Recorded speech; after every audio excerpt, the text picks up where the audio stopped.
Fruits കഴിക്കുന്നത് ആരോഗ്യത്തിന് നല്ലതാണെന്ന് നമുക്ക് എല്ലാവർക്കും അറിയാലേ. എന്നാൽ ഡയബറ്റിസ് ഉള്ളവരോ അല്ലെങ്കിൽ ഷുഗർ കട്ട് നോക്കുന്നവരോ ഒക്കെ ആണെങ്കിൽ ഫ്രൂട്ട്സ് കഴിക്കുമ്പോൾ ഒരു കാര്യം ശ്രദ്ധിക്കണം. ഫ്രൂട്ട്സിൽ നാച്ചുറൽ ഷുഗർ അഥവാ ഫ്രക്ടോസ് അടങ്ങിയിട്ടുണ്ട്.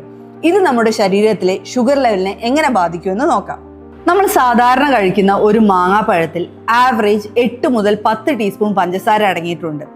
ഇനി മുന്തിരി ആവട്ടെ, ഏകദേശം 6 ടീസ്പൂൺ പഞ്ചസാരയുണ്ട്. ഒരു പഴത്തിൽ ഏകദേശം 4 ടീസ്പൂൺ പഞ്ചസാരയും ഇനി ഒരു ആപ്പിൾ ആവട്ടെ ഇതിലൊരു 5 ടീസ്പൂൺ പഞ്ചസാരയും അടങ്ങിയിട്ടുണ്ട്. ഈ പഞ്ചസാരയൊക്കെ നമ്മുടെ ശരീരത്തിലെ ബ്ലഡ് ഷുഗർ ലെവൽ ഉയർത്തും എന്ന കാര്യത്തിൽ തർക്കമില്ല.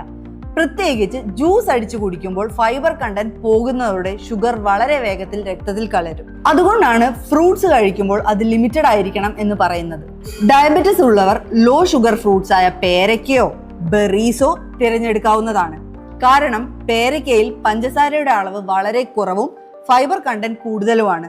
ഇനി ബെറീസ് ആവട്ടെ ആന്റി ഓക്സിഡന്റുകൾ ധാരാളം ഉള്ളതുകൊണ്ട് രക്തത്തിലേക്ക് പഞ്ചസാര പെട്ടെന്ന് കലർത്തുന്നത് പ്രിവെന്റ് ചെയ്യും. ഇനി ഇതൊക്കെ കൂടാതെ നമ്മുടെ വീടുകളിൽ തന്നെ ലഭ്യമായ പപ്പായ ഇതൊരു സൂപ്പർ ഫ്രൂട്ടാണ്.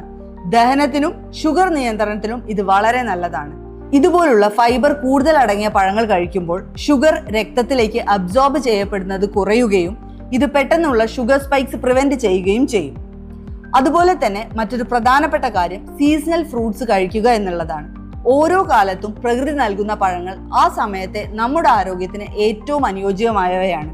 അവ ഫ്രഷ് ആയി കഴിക്കുന്നത് കൂടുതൽ ഗുണം ചെയ്യും. അതുകൊണ്ട് പഴങ്ങൾ തിരഞ്ഞെടുക്കുമ്പോൾ low sugar and high fibre ഓപ്ഷനുകൾക്ക് മുൻഗണന നൽകുക.